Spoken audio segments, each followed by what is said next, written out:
E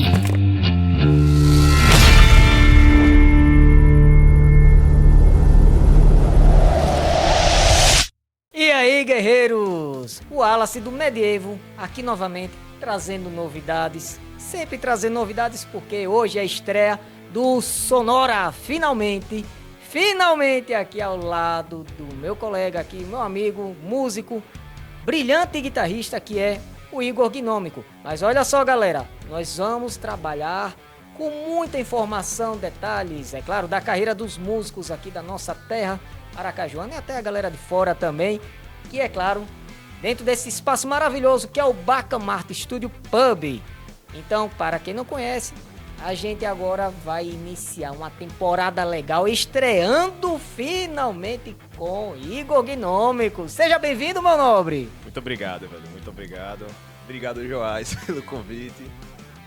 Finalmente pude ceder, né? É, finalmente, cara, porque eu tô falando toda hora finalmente, pelo fato de ter uma agenda, né, lotadíssima, não somente com a banda que a galera, né, conhece muito pelos seus vídeos na internet, no Instagram, YouTube, os seus trabalhos também, como guitarrista que tem essa coisa da versatilidade, né? O cara tá metido em tudo que é problema, né? E já aprontei também com ele, viu, galera? Então, o Igor, ele vai trazer mais informações, história, influências. E uma coisa que é legal, pra quem já foi a um show e já viu o Igor tocando, é um cara que quando ele chega no palco, meu irmão, a galera, né, vai ali, tira foto, interage, brinca com ele.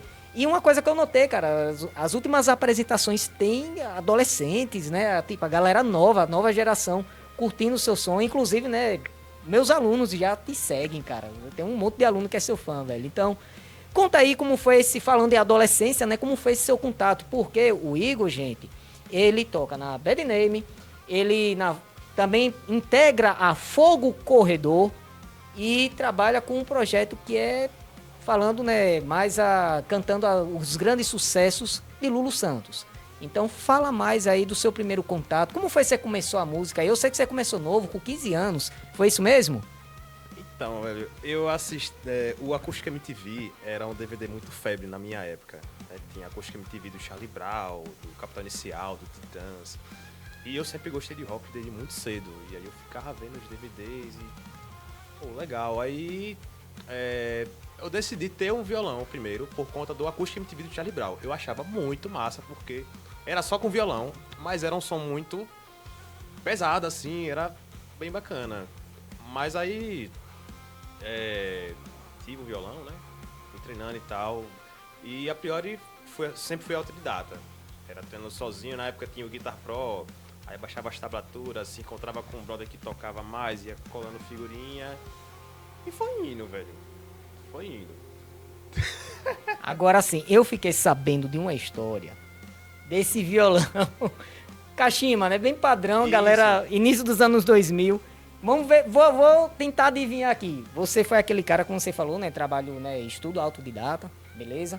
Mas assim, foi aquele padrão da galera da época que era violão Kashima, geralmente era o Kashima, né, que era o mais fácil, o mais acessível, revistinha também, cifra, como foi? Conta mais detalhes dessa história aí. Pronto, você lembrou algo que eu devia lembrar, que foi o violão Kashima. Minha mãe comprou esse violão por R$100 no G Barbosa na época, lembro desse detalhe. Horrível, mas era maravilhoso. E aí, foi indo, mas aí eu comecei a dar aula de violão. Pra almoçar lá no condomínio. E aí dessas aulas eu juntei e comprei uma guitarra Eagle usada de um brother. Que me vendeu por R$100 também. Aí eu juntei mais dinheiro e comprei um GDI 21 da Behringer. Clássico da época. E ali foi meu start. Aí comecei a treinar. E, nossa senhora, passei a adolescência basicamente treinando Bon Jovi, Metallica, Scorpions. As músicas que eu gostava. Eu ia lá, começava a aprender. E foi assim, né? No começo. Teve até um pequeno projeto com o Pedro Confábulas, Pedro Confábulas e os Cosmonautas. Mas assim, era adolescente, não podia estar saindo de casa, né? Então, não vingou. Uma vida de menor de idade, isso, né? De menor de idade, né? Era bem complicado, mas, enfim, a paixão pela música é sempre desde cedo e o start pelo som foi por aí mesmo. Cara, que maravilha. E assim, eu sempre comento, né, com as pessoas que esse primeiro contato, aquilo que a gente inicia musicalmente, a gente carrega, né, para nossa carreira e tal. E isso vai gerando também um clima. Eu vou usar a linguagem, né, da galera, meus alunos usam muito, a gente usa também essa expressão que é a vibe, né? Ou seja, aquela sensação, a nostalgia. Hoje a gente já sente nostalgia, né? Então a gente já está nessa situação de, poxa, como foi sofrido, mas ao mesmo tempo foi legal, foi essencial para a nossa formação musical, né? Lembrar das dificuldades, até a dificuldade de aprendizado, né? E assim, cara, você falou, com quantos anos, cara, você começou essa parada de ensinar música? Você ensinou para uma vizinha do condomínio, foi isso mesmo? Basicamente, 16 anos. Isso, tinha 16 anos. Aí eu comecei ali a dar aula e fui juntando a graninha e comprei meus equipamentos para finalmente poder... Porque assim, eu tinha o violão, mas eu usava o violão como guitarra. Então eu pegava as músicas do Metallica, riff de power chord, paletada pra baixo e tudo no violão. Quando eu comprei a guitarra, eu finalmente pude tocar a guitarra na guitarra, porque eu tocava a guitarra no violão. E aí é um outro universo, porque assim, na guitarra tudo soa. Então se você não abafar uma corda, vai sair. O violão, assim, eu não tinha essa noção, né? Então quando eu peguei a guitarra, nossa senhora, apanhava muito. Mas foi muito bacana. Foi um processo bem divertido. Eu acredito que essa parte é meio que universal, né, para todo guitarrista, né? A gente tá tocando violão, principalmente em casa, descompromissadamente, aquele primeiro processo, e quando pega a guitarra, né, tem essa crise com a captação, né? Eu também passei por isso, né? Para quem não sabe, também sou guitarrista, viu, galera? E assim, falando nisso, em guitarra, né, amps, qual a sua primeira experiência de apresentação? Qual foi a sua primeira apresentação assim, em público? Primeira subida de palco? Aí você tocou numa coisa massa. Foi no SESI. Eu estudei no SESI, do ensino médio, né? Lá da Tancredo Neves. Aí tinha um evento chamado Happy Hour. Era da professor de inglês e tal. Aí formei uma banda, cover do Metallica na época. E fui lá com o que eu tinha, com a guitarra emprestada de um brother, o GDI e um sonho. Eu pluguei lá na mesa e aí a gente tocou 1 hora de Metallica pro colégio, a galera fazendo roda. Foi uma experiência, assim, surreal. Hoje, vendo, a qualidade sonora foi uma desgraça. Mas o importante na época foi a sensação. Eu me senti um rockstar ali. Ali foi ali foi a primeira apresentação, realmente. Foi muito bacana.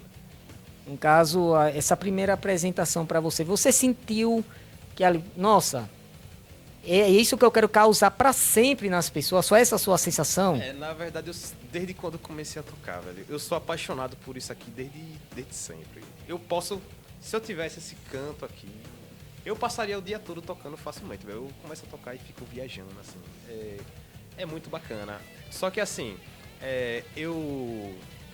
o hiato é muito grande, porque na adolescência eu pegava muito na guitarra, mas aí terminei o ensino médio, veio faculdade e nunca encontrei uma galera pra fazer banda e etc. Então, assim, era uma coisa mais casual, pegava final de semana ali e tal.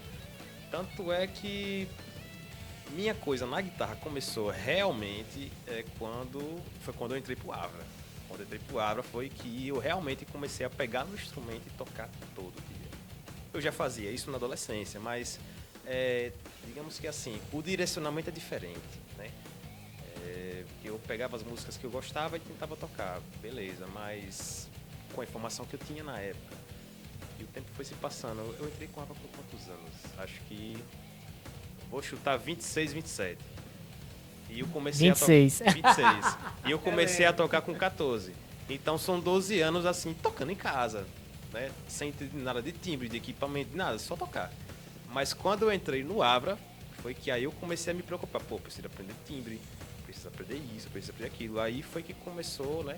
Claro, toda essa bagagem de 12 anos tocando em casa é muito importante, né? Eu passei minha vida toda treinando Metallica, então eu conheço os licks do Kick Hammett de cabo a rabo. Rich Sambora, a mesma coisa. Enfim, eu lembro que eu era adolescente, eu sempre fui fascinado por aquele DVD do Live in London, do Bon Jovi, 95. E aí eu pegava Always. Pô, o solo de Always do Rich Sambora nesse show é um espetáculo. Não tinha videoaula na internet na época. Aí o que é que eu fazia? Eu pegava um vídeo, botava em 0,5x e ficava anotando nota por nota no Guitar Pro. Eu lembro de tirar esse solo nota por nota. Por isso que quando eu toco Always no show da Bad Name, eu tô aí de olho fechado e tal, porque, velho, isso tá internalizado e muito massa. Mas, de fato, quando começou com Avra, foi que eu realmente comecei a assim, levar mais a sério as paradas. Procurar exercícios, estudar todo dia, estudar som. E eu percebo que do início do Avra pra cá é que realmente como é que se diz? O aprendizado foi mais proeminente, vamos dizer assim. Gente, esse é o momento. Esse é o momento que eu fico até lisonjeado, fico orgulhoso desse cara. E assim, galera, você que tá vendo aí, assistindo agora esse momento aqui de sonora, trazendo essa informação, né, que de fato foi uma parte também que o Igor, ele integrou também a história e deixou um legado também no Avra, né? Então é uma felicidade imensa, não somente por algo que a gente está fazendo a gente vai fazer uma parada para movimentar. Claro, isso é a nossa grande intenção, mas tem sentimento. Nem tudo que a gente faz artisticamente a gente tem sentimento. Então, quando a gente vê colegas, amigos de muito tempo que já toca com a gente, vê brilhando no palco. E eu acredito que esse é o sentimento, né, Igor, que a gente deve passar para os nossos demais colegas de ramo musical. Então, é que esse sentimento de aprendizado também contigo é recíproco, né? Aproveitar esse momento, né? Para trazer essa reciprocidade, né, musical. E é engraçado, gente, que acho que eu comentei, né, no outro podcast, que o Igor deixou um legado no Avra, que é o Avrabulário. Até hoje a gente usa o Avrabulário, né? Ainda tá lá, Avrisos, né? Avrisos, Avra Ensaio, Avra Lanche, né? Avra Bens. Pois é. E ele teve uma brincadeira, uma apresentação, que obviamente a gente lembrou, né, de tu, né? Que foi quando teve um pessoal que tava meio que paquerando, alguns dos integrantes, né, do grupo, e a gente brincou na hora e disse, olha, vai começar o Avra Tinder. Então é isso, a gente traz essa experiência, a gente vai vivendo e vai também somando.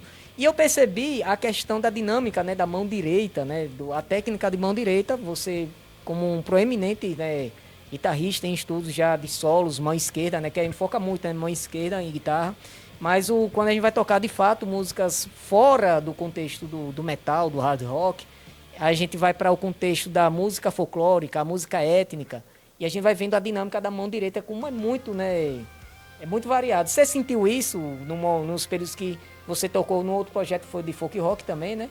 E no Avra, você sentiu essa diferença da mão direita? Bastante. O Avra principalmente, porque assim, o ritmo tá na sua mão. É uma responsabilidade enorme. E as figuras rítmicas da música folclórica são totalmente diferentes das figuras rítmicas do metal. Né? Eu vou pedir licença para eu... Não, fica à vontade aí. Porque, assim, né? O editor te compreende, viu? Porque assim, figura rítmica do metal, sei lá.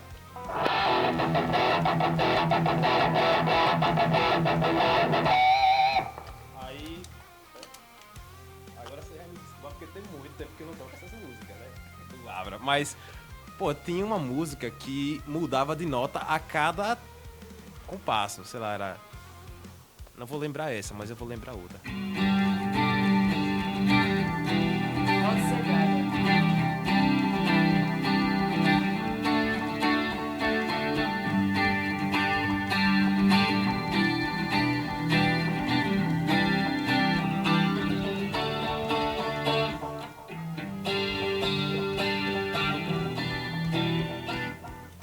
Tanto o metal, quanto o metal quanto a música irlandesa. Não xinga ele não, viu, editor? Tem suas respectivas figuras rítmicas, mas é um universo totalmente diferente. Então você tem que ter estudar mesmo e ter o cuidado. Eu brinco muito com... Eu sempre pergunto, né, aos guitarristas a experiência, né, de ter essa mudança, né, dinâmica. God Save Island. Não, é outra, que é uma nota diferente a cada coisa. Eu lembrei, você sempre falava, Tug My Friend Summerland. Essa. Essa representada pelo grupo The Dubliners, né? E realmente eles têm uma velocidade de troca de acordes. Toda hora é uma coisa diferente. É como se fosse um Djavan irlandês, vamos dizer assim. Nossa, essa foi ótima. Djavan irlandês foi ótimo. Essa foi demais. Ali eu só tocava com cola. Essa foi demais. Show de bola. E é isso aí. Cara, e assim, eu queria que você falasse mais um pouco sobre o seu trabalho atual, como você tem buscado ser dedicado o seu tempo de estudo, você fazendo comparativo de quando você estudava, você já apresentou, né, como era, você já mudou a rotina, é claro, né, a partir daí, mas agora no trabalho atual, ou seja, na Bad Name, na For Corredor, como é que você separa o tempo para estudar, cara? Tanto repertório assim diferente. Faz aí um comparativo aí pra gente. É porque assim, velho, eu escuto muita música desde cedo. Então, eu tenho um acervo, modéstia à parte, um acervo musical muito grande na minha memória. Então, às vezes entra coisa na banda que eu já conheço. Então eu só preciso lembrar coisas pontuais, tirar eventuais detalhes e tá tudo certo. Por exemplo, não preciso ficar ensaiando.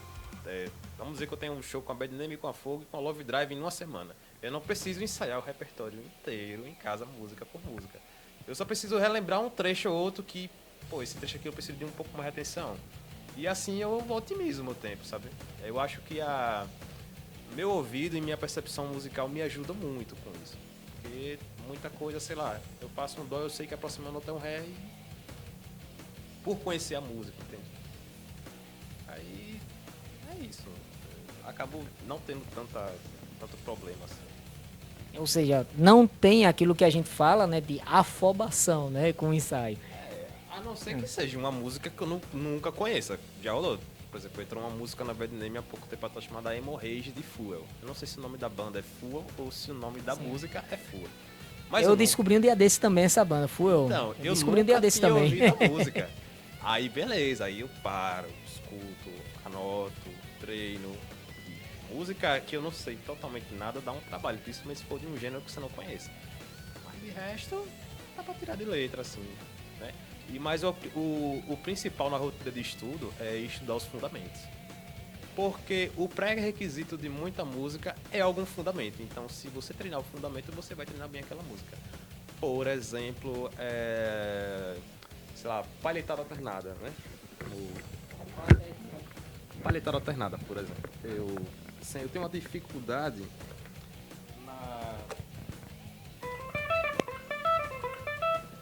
na transição de cordas, certo? Aqui eu tô tocando sextinha, são 6 notas por tempo. Mas na transição, eu vou pegar a palheta e palhetar pra cima nessa corda aqui. Então o que é que eu faço? Eu treino isoladamente isso aqui. Eu deixo lá o metrônomo rolando. Tuc, tuc. Aí vou treinando.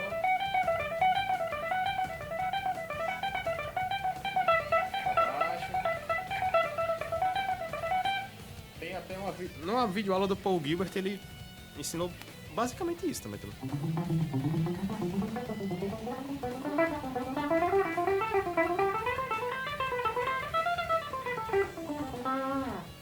Assim, manter uma rotina de estudo com os fundamentos. Aqui é palhetada alternada, aí você pega exercício com taping, etc.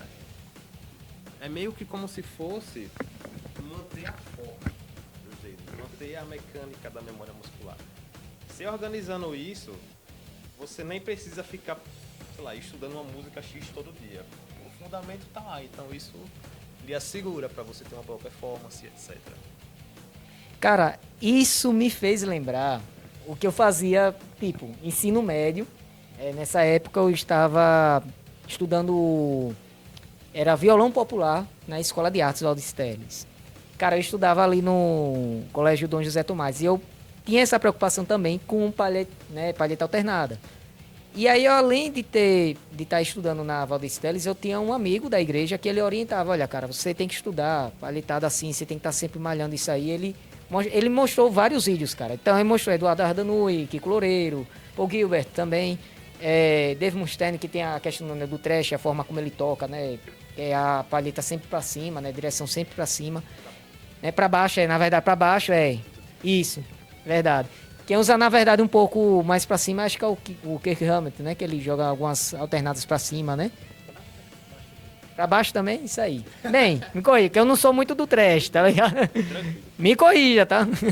E aí é o seguinte, ele sempre mostrou. E como eu fui já da influência do metal espadinha também, foi mais metal espadinha, então tá sempre preocupado com essa variação, né? Então, eu pegava a palheta, levava pra escola. Então, lá rolando aula de história, de sei lá, matemática, física, eu ficava lá com a mão em cima da carteira, com a palheta.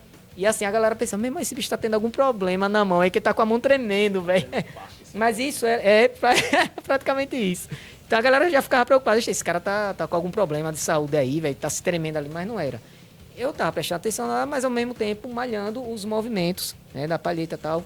Então, alternando e tal. Eu fingia que tava fazendo taping, sabe?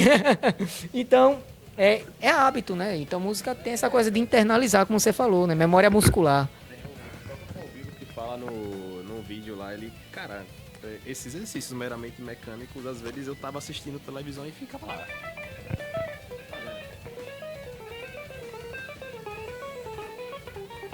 Enquanto vê TV. Porque assim, são exercícios que você precisa praticar muito pra poder ter fluência. Aí, tô saturado, não vou ver televisão. Com a guitarra no colo. Esses caras comiam guitarra pra tocar o que toca, né? Então... A gente percebe nas entrevistas, por exemplo, do Steve Vai, né? Tá lá o cara entrevistando e ele lá, danado, né? Mandando ver ali. Então, é comum, né? A questão da memória muscular. Eu converso muito com a galera também sobre essa coisa de não ficar só focado ali em lembrar da nota em si. É claro que para um estudo de solfejo, tal, melodia, essa coisa mais técnica, né? Teórica musical, é bom para você construir. Até você falou, né, há instantes atrás, né, sobre você anotar nota por nota, né, do Sol de Always, né? Isso é maravilhoso, né? Eu sou muito fã do Sambora, então... eu bem lembro disso. Eu queria tocar como tá ali. Aí, Bon Jovi, no geral, a maioria das coisas que eu tirei foi nota por nota, assim. Agora, sei lá, às vezes eu pego um solo e ele tem um lick que, pô, é muito complexo. Mas eu dou uma adaptada, só pra tocar, mas fico treinando como ele é pra um dia chegar lá.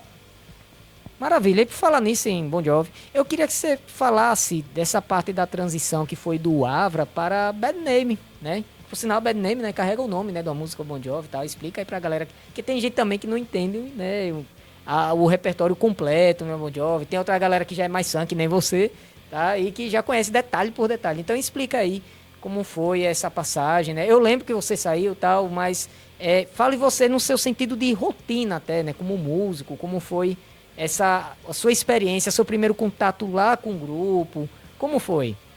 E assim, velho, eu comecei lá no Abra com vocês e tal. Eu não conhecia música irlandesa a priori, né? Eu fui, beleza, vi uns vídeos, vou lá ver. E eu acabei gostando, acabei achando bacana, principalmente quando a gente fez o primeiro show lá no Baco, porque a galera curtiu muito, a galera dançou, e eu nunca tinha visto aquilo, né? Algo totalmente diferente. E assim, o Avra, ele tem uma coisa muito massa que é assim, tem uma indumentária. Né? Uma das primeiras coisas que aconteceu quando eu cheguei no Avra foi Daiane chegar e dizer, Igor, a vestimenta do Avra é essa aqui. Você não vai fazer show de jeans e polo. Você vai ter camisa verde, orelhinha de elfo, isso aqui. Beleza. E isso é massa, porque quem tá assistindo não vê pessoas tocando. Vê o Avra. Tem fantástico, assim. Só que aí, como é que se diz? O negócio da Bad Name, né? Eu sou fã de Bon Jovi desde guri. Live em London foi o DVD que eu cresci ouvindo lá quando era criança. Quando eu tive meu primeiro MP4, aí eu tinha o For Shared na época, né? Aí eu baixei These Days e Crossroad. Nossa senhora, eu ouvia todo dia. E até hoje, velho. These Days pra mim é o meu disco favorito, mas enfim, pra não desviar um pouco, porque Bon Jovi pega na veia. Eu tava começando a descobrir as bandas daqui da cidade. Tinha ido assistir um cover de Guns N' Roses da Loop no Rock in Rio Mar. Achei muito bacana. E aí nisso, um amigo meu, o Léo, ele, Igor, velho, tem um cover de Bon Jovi aqui. Os caras vão tocar no taberna. Eu ia, beleza, vai lá ver o show e depois me diga como é que foi. Aí ele, velho, os caras são bons. Aí eu, pô, bacana, vou assistir então. Porque eu sou muito fã do Bon Jovi, então assim, pra mim assistir um cover do Bon Jovi tinha que ser um cover bacana pra não, né? Enfim. Aí o próximo show foi a primeira eliminatória do Discovers. Aí eu peguei, já fui e eu fiquei fascinado por aquilo. Reni foi com o visual do These Days, desse show do Londres, inclusive. Né? A peruca loira, aqui, até aqui, colete jeans e tal. E eu fiquei, tipo, incrível. Eu fiquei visualizado. Aí eu comecei a seguir a banda, comecei a acompanhar. E aí, era a época em que eu tava com vocês no Avra e tava praticando todo dia. Aí eu peguei e mandei tocando o solo de This Is The Love Song, do Bon Jovi. Pro Instagram da banda, não sabia quem falava no Instagram da banda. Aí ele disse, velho, massa, quer fazer uma participação na nossa próxima eliminatória? Eu fiquei, óbvio, claro, pra ontem. Porque assim, eu sempre toquei no quarto, né? Tava ali tocando no Avra, mas eu nunca tinha tocado em banda de rock and roll e tal, tocando as músicas que escuto desde pequeno. Então, quando eu fiz essa participação, nossa, e assim, essa segunda eliminatória, eles resolveram ir com o visual dos anos 80 do Bon Jovi, que é glanzão, tipo assim, animal print e tal. Demais, cara, foi marcante aquilo ali. E ali. Eu fui fazer participação, aí eu peguei um legging de arara lá no brechó da minha noiva, um colete jeans que eu tinha, uma peruca dela, aquelas cosplay cheia das perucas lá. Eu lembro dessa peruca, velho. Então, zoado, velho. E assim, velho, foi uma emoção sinistra, porque a galera tava no frenesi e eu tava vivendo um sonho de adolescente ali, pô. Aí, beleza, fiz a participação, beleza, mas foi só participação. Até que eles precisavam de um guitarrista pra Glam Night. Foi um evento que eles fizeram lá no Taberna, tocando o show todo de glam rock e tal. Teve a Sun King também, não foi? Sun King também. E aí, Igor, velho, o show é essas 33 músicas. Você sabe quantas? Eu sei 31. Beleza, aí marcou o ensaio, toquei lá, os caras adoraram, fiz o show e de lá pra aí entrei na banda. Só que aí a agenda da Bad Name começou a chocar com a agenda do Avra e, porra, aí, né, aí eu, velho, tocando a agenda, eu vou precisar sair. Música triste do Naruto. Se o editor puder colocar nessa parte. Porque foi realmente bem, fez falta, né? E eu tinha que tomar uma decisão, velho. Aí foi bem triste, na verdade. Mas enfim, passou-se. Fiquei na Bad Name. Foi bem bacana o tempo que fiquei ali com a Avra. E assim, o carinho guardo até hoje. Isso é fato, né, gente? E foi uma coisa assim que a gente ficou feliz. A gente até hoje vibra com isso, porque a galera olha e diz, olha... Que assim, gente, sou suspeito de falar porque também, né, já era fã também da Bad Name e assim, já vim acompanhando, né, desde as eliminatórias também, qual foi o nome dela? Discovers, lembrei agora, da Discovers. Então, acompanhei e assim, caramba, ver um cara que começou com a gente, tá? E assim, quem vê Igor pessoalmente, vê, o cara... Pode até achar que ele é tímido, mas não é. Musicalmente ele não é tímido, gente. Então é isso aí, galera. É um cara que sempre foi tranquilo, assim. E vê ele... Caramba, velho, ele destruindo, quebrando tudo no palco ali, velho.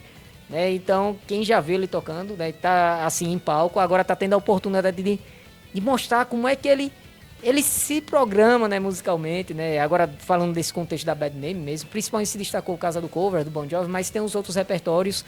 Nesse evento que eu assisti, os dois, da participação e também no Glam Night, eu pude presenciar tocando outros repertórios, né? Que são as suas outras influências, né? Você tocou Skid Row também, tocou Scorpions, que por sinal, né, tô hoje com a camisa do Scorpions, né, eu costumo brincar que a gente tem um trisal musical, né, que eu e ele, né, nós amamos o Scorpions, né, nós somos, né, Kengos do Scorpions, então,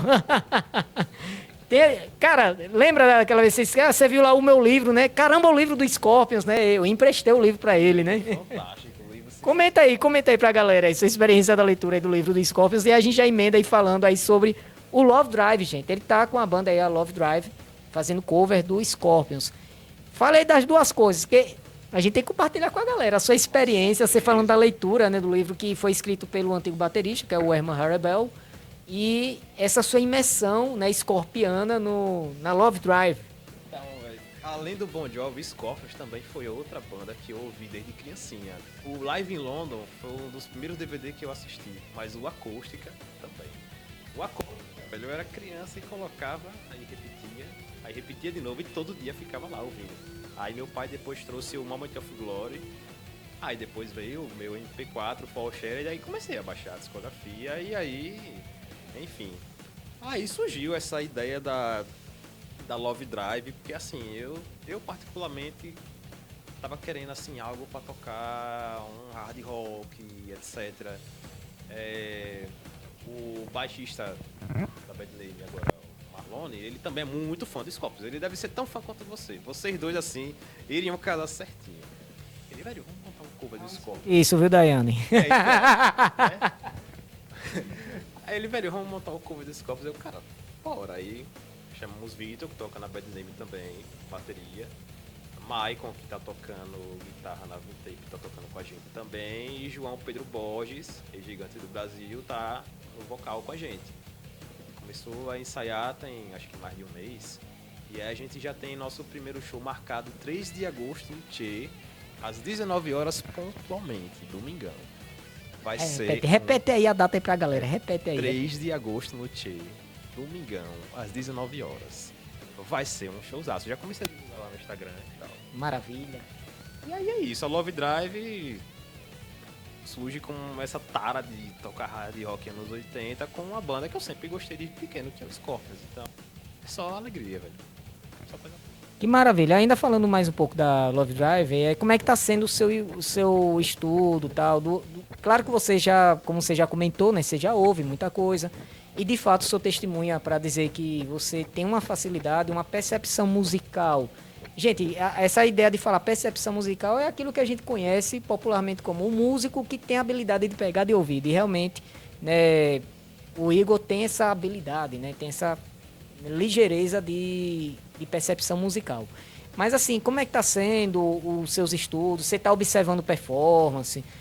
Além, tá assistindo outros shows? Tá explorando a discografia como um todo? Sim, velho. Assim, visual primeiro, porque o Matias Jabs nos anos 80, ele usava, né, leg de animal print, regata colada, gentezinho. Então esses detalhes eu olho pra montar o figurino, por exemplo. Performance também. Assim, eu particularmente não fico ensaiando coreografia em casa, sabe, velho? Eu gosto de ser orgânico pra tocar. Eu gosto de sentir o som e deixar o som me dizer o que eu tenho que fazer. Eu acho que é muito mais legal quando a gente faz assim. Mas assim, uma referência ou outra é obviamente interessante, né? Eu tava assistindo o Rock in Rio do Scorpions. Aí no começo do leak lá de Rock Like a Hurricane, né? No caso, é o riff do Rock Like a Hurricane. O começo do solo mesmo. É o começo, sim. Aí o Matias pega e faz isso aqui, ó. Ele tá em pé e aí ele...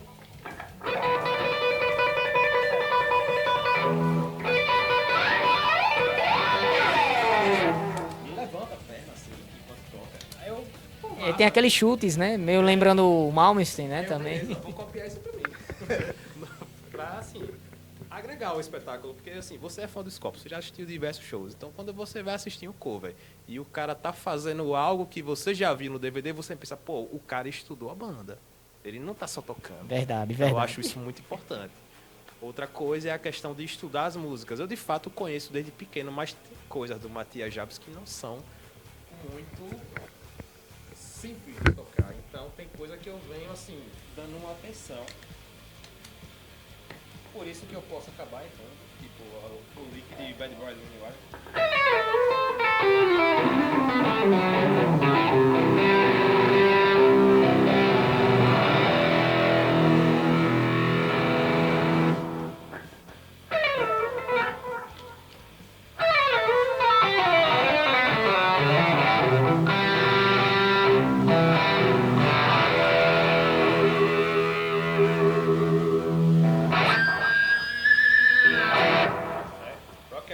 Rock Like a Hurricane também tem um leak que eu acho muito complicado.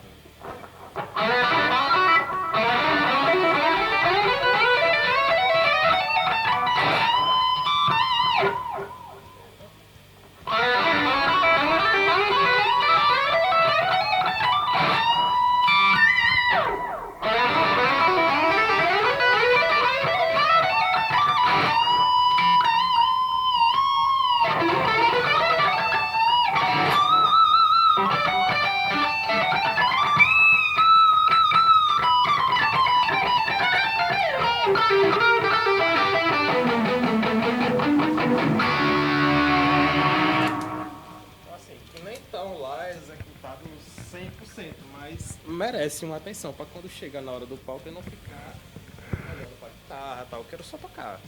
Então, assim, tem detalhe que é difícil, aí você foca e vai treinando, pra quando chegar no show, ficar legal. No caso, os riffs, né, do Matias, né, é interessante isso que você falou, porque eu também já toquei esse solo. Realmente, essa finalização do solo é cansativo demais. Rock Like a Hurricane, esse finalzinho, eu já bati muito cabeça com isso. Na época que eu tirei, né, esse solo, foi quando eu tinha uma banda de heavy metal, que era Evil World. A gente teve pouca projeção, acho que só durou um ano a banda. Aproveitar, né, mandar um abraço para Adriano, que toca, né, com a Old Steel, né, Yasmin, que hoje tá cantando no Renantic. Então, a gente tirou essa música e tipo, foi loucura, velho. Porque pra fazer essa finalização, velho, realmente os riffs deles são riffs que não tem a dificuldade de agilidade. Geralmente a gente reclama de velocidade em algumas outras músicas. Mas o problema de tocar esse detalhe de Matias é isso, né? Porque tem detalhe que é o charme da parada. Tipo, o Bad Boys Only Love tem isso aí.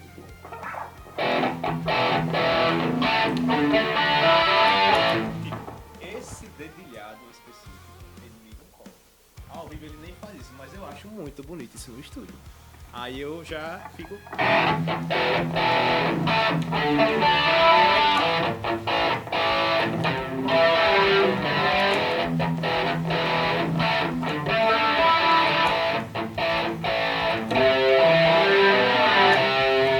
Sempre que vem...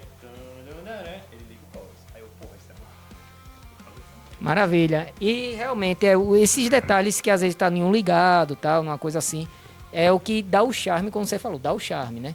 Porque, exemplo, We Build This House on a Rock, que é o do Return to Forever, esse álbum que eu gosto pra caramba, assim, dos álbuns recentes. Claro, né, o Peacemaker é maravilhoso, mas o We Build This House on a Rock, ele faz essa redução do que é desgastante em Rock Like a Hurricane.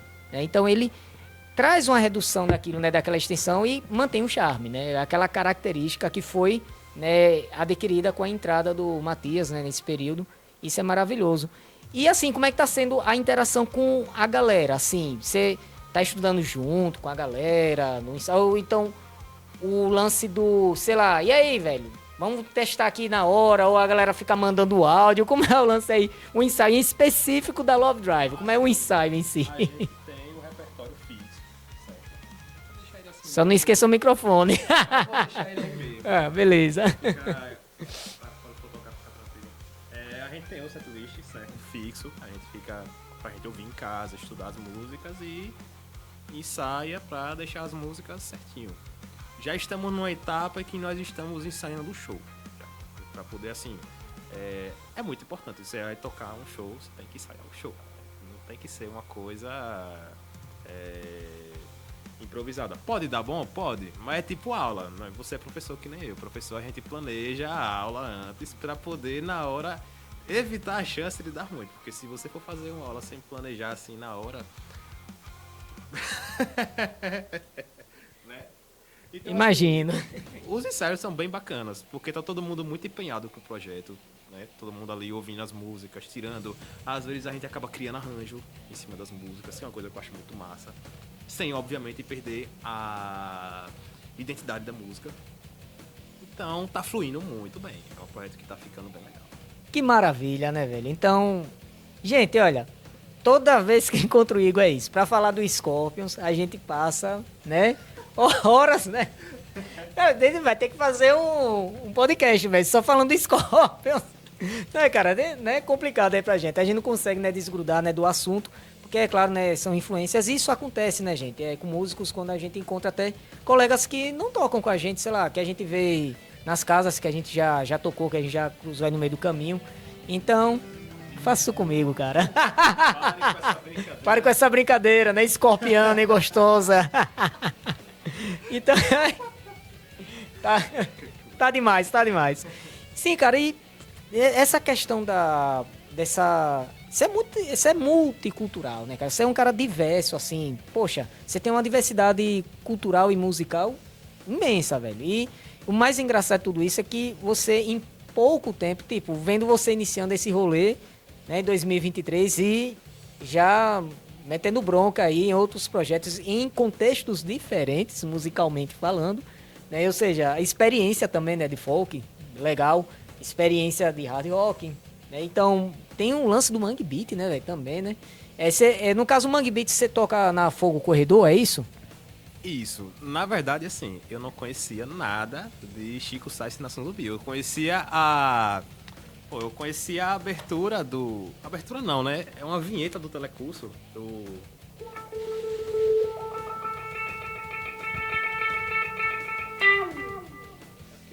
O tempo do delay tá errado, tem que programar. Mas assim, eu só conhecia isso, velho. E aí eu fui. Pronto, James me chamou pra fazer banda base no Capital Cover de Curitiba. A gente foi fazer um show em Salvador e aqui no Clash no outro dia. Aí nessa viagem ele trocou uma ideia, olha, velho, eu tenho um projeto, né? A gente toca Chico Sainz, Nação Zumbi, Mangue Beat e tal. Se você se interessar, vamos nessa. Aí eu, beleza, manda as músicas. Aí eu, nossa, velho, Chico Sainz é muito diferente de tudo que eu já ouvi. Tipo, é como se as músicas não tivessem um refrão, assim, falando do primeiro disco, né? Da Lama ao Caos. É da Lama ao Caos o nome do disco? Bom, mas tem da Lama ao Caos no CD. Bandidismo, Risoflora, enfim, são a música do disco. Mas as músicas do disco são muito diferentes de tudo que eu já ouvi. É como se não tivesse refrão, né? A voz dele não sinaliza quando a música vai entrar no refrão desse disco e etc. O mapa da música, né? Então, assim... Mas beleza, vou nessa.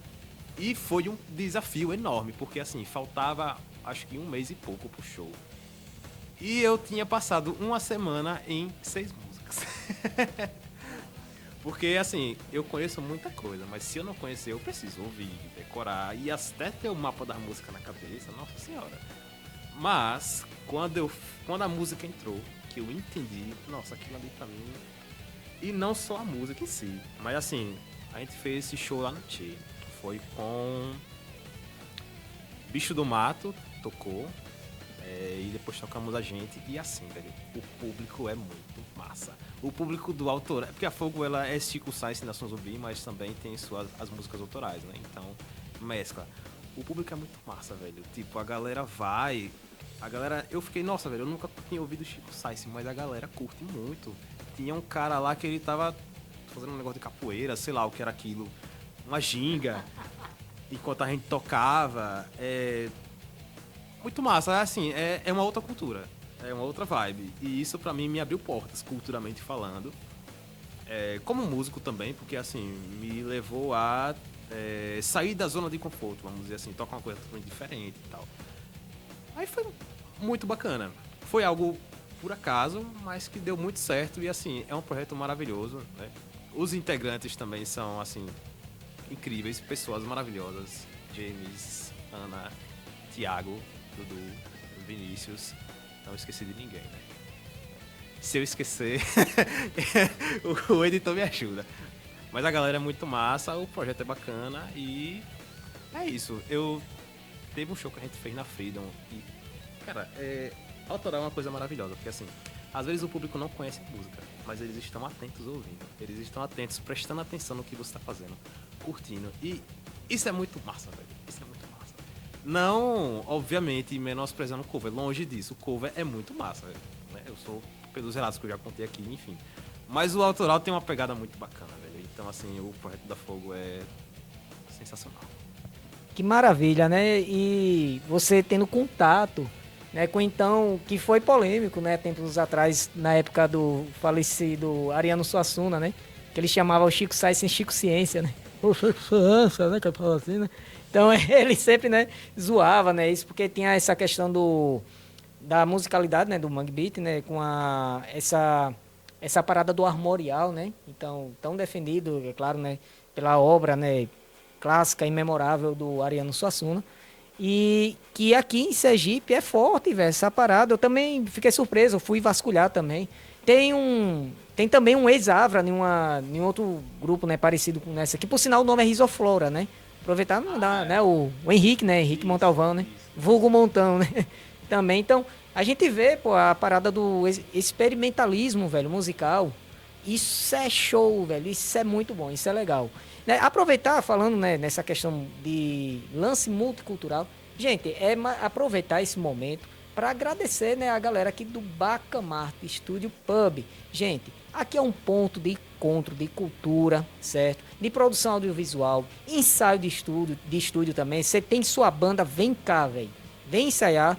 Eu posso garantir, aqui é muito massa demais de ensaiar. Venha pra cá. E também os eventos, cola nos eventos. Quem sabe, né, a Fogo Corredor aqui. Eu não vi ainda, né, na agenda da Fogo Corredor, né?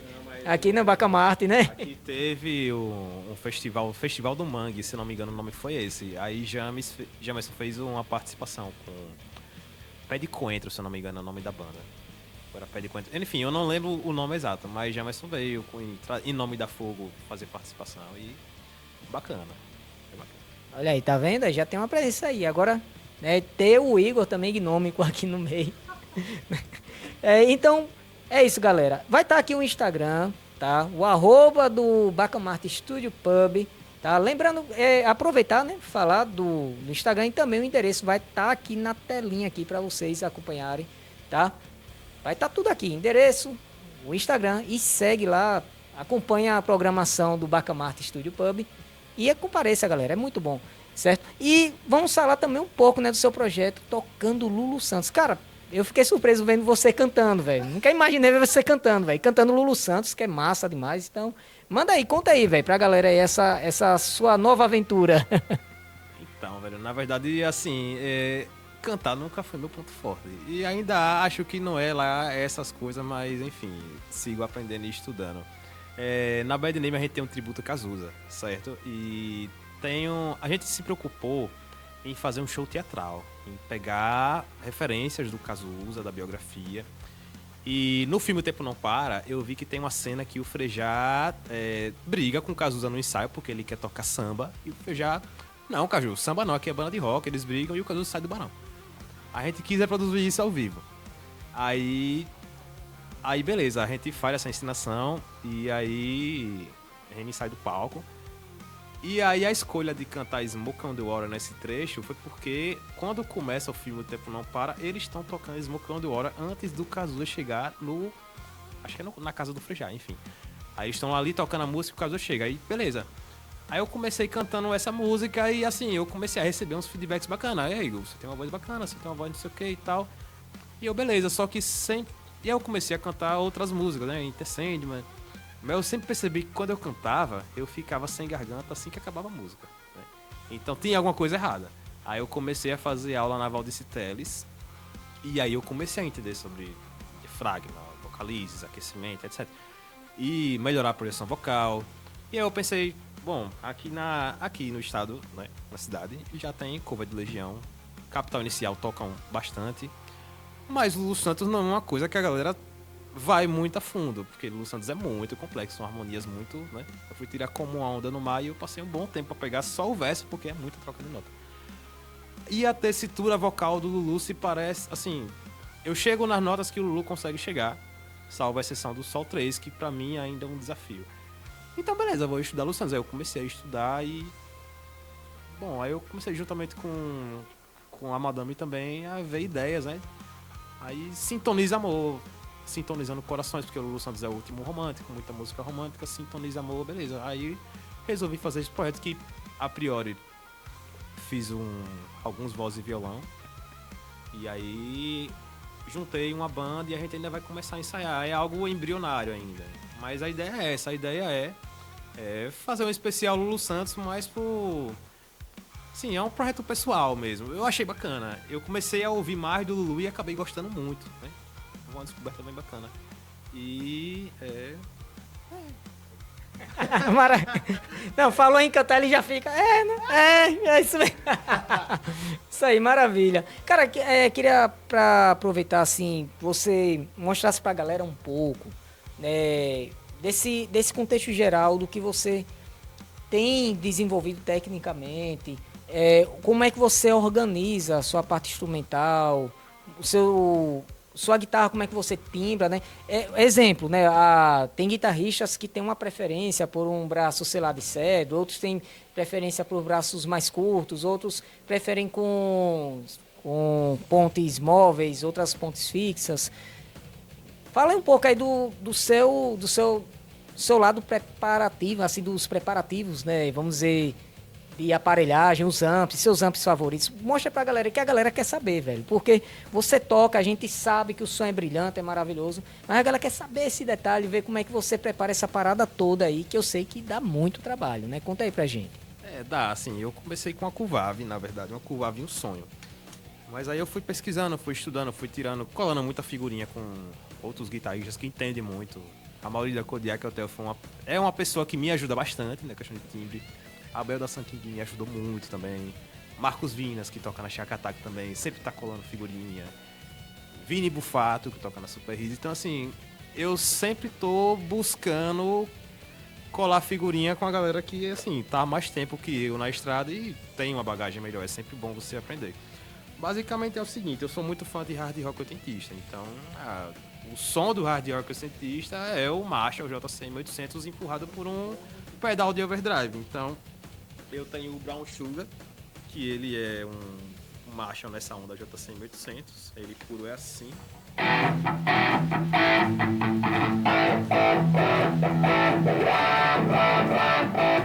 É uma coisa bem ardida assim, e aí eu empurro ele com o Boss SD1, que é o overdrive que a maioria dos guitarristas na época usou para empurrar esse. Aí fica. Sem. Com. Fica mais agressivo, mais nervoso, né? Assim, a distorção principal é o Brown Sugar. O Boss SD1 ele funciona meio que como se fosse um clip boost, ele tá ligado direto. Porque assim, você vai tocar com banda, seu som limpo, ele dificilmente vai se destacar junto de bateria, teclado e etc. Ele já dá uma empurrada no sinal. Aí isso ajuda a guitarra limpa a se destacar na banda. Então a gente fica ligado sempre, e aí quando eu ligo a distorção, já tá somada um com o outro.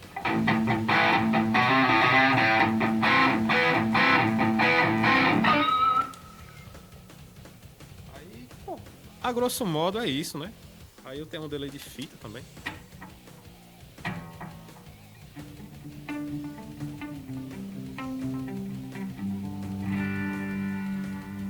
O delay ele ajuda pra situação rítmica, pra solo, enfim, né?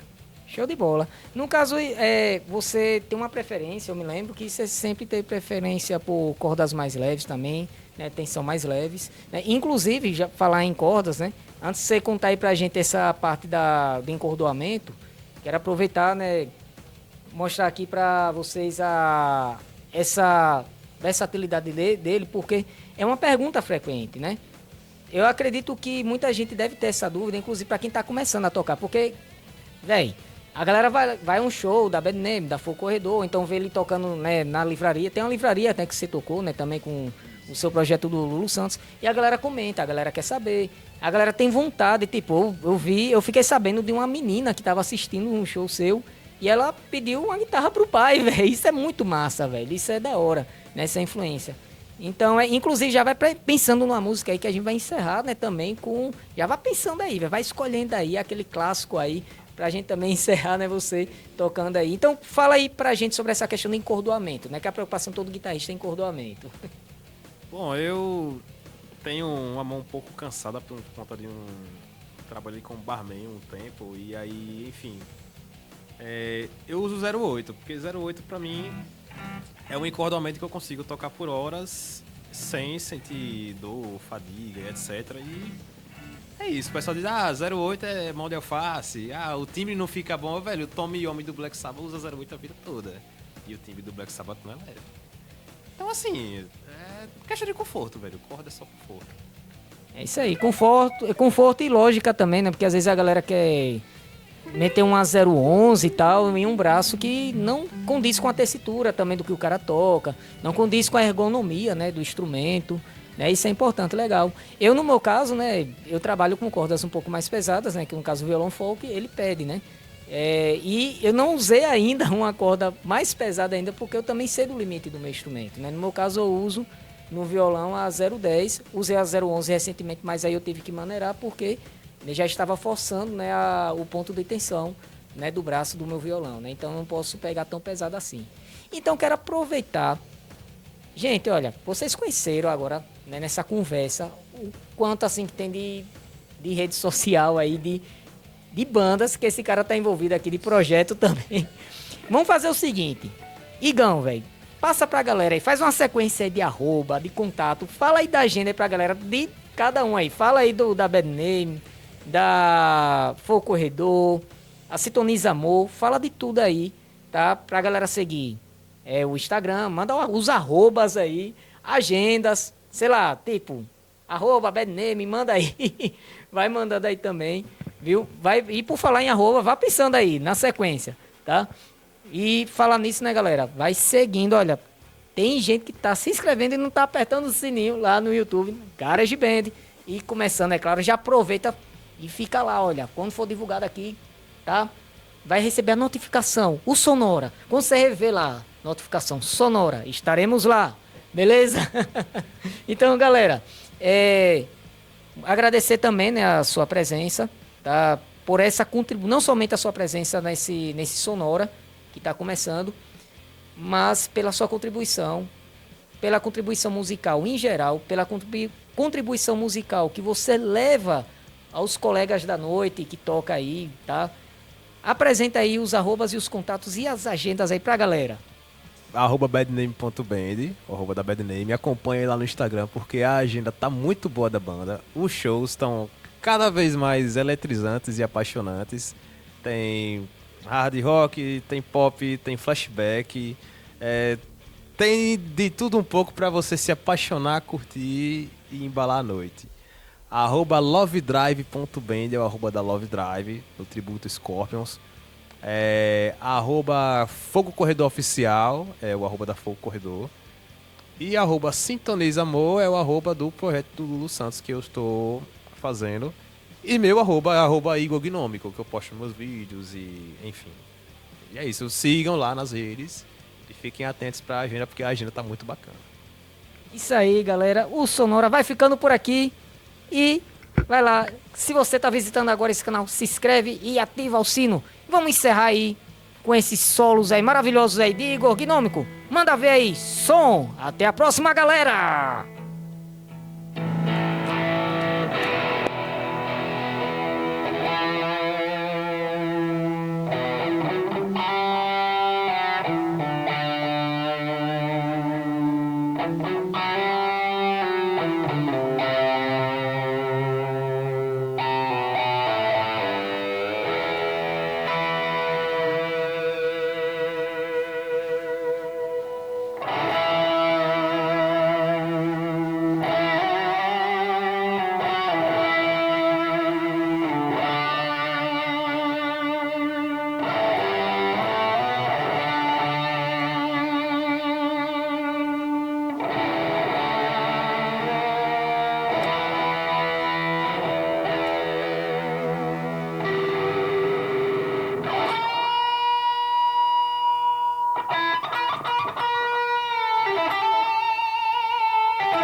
Música